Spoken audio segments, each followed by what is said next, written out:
কালি ৰাতি মাংসনো কেনেকৈ বনালোঁ তাকে আপোনালোকৰ আগত দেখুৱালোঁ। ভিডিঅ'টো শেষলৈ চাবচোন। এয়া কেৰাহীখন গৰম কৰি তেল অলপ দিলোঁ, দি পিঁয়াজখিনি দি দিলোঁ।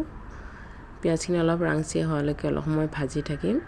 এখন হাতেৰে কেমেৰা ধৰা, এখন হাতে ভাজা বহুত দিগদাৰ হয়। কেমেৰা কৰা মানুহ নাই কোনো, অকলে কৰিব লাগে চব। এয়া অলপ সময় ভাজি এতিয়া মাংসখিনি দি দিম। হালধি নিমখ সানি মানে থৈ দিছিলোঁ অলপ সময়। সেয়া এতিয়া ভাজি আছোঁ। সকলোৱে বনাব জানে বাৰু, মইনো কেনেকৈ বনাওঁ তাকে আপোনালোকৰ আগত দেখুৱাওঁ। ভিডিঅ'বোৰ চাই কেনেকুৱানো লাগে জনাবচোন কমেণ্ট কৰি। এয়া অলপ ঢাকনিখন ঢাকি এতিয়া আকৌ অলপ সময় ভাজি থাকিম।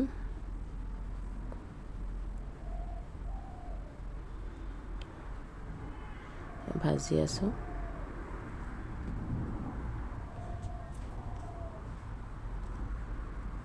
এতিয়া জোখমতে পানী দিম, দি উতলিব দিম অলপ সময়। হ'লেই আৰু এতিয়া ভাত সাজ বাঢ়ি ল'ম খাবৰ কাৰণে। এয়া দুপৰীয়াৰে কোমোৰা আলু আছিলে আৰু এইফালে মাংস, এইফালে পিঁয়াজ এটা লৈছোঁ। খাওঁ এতিয়া, বাই।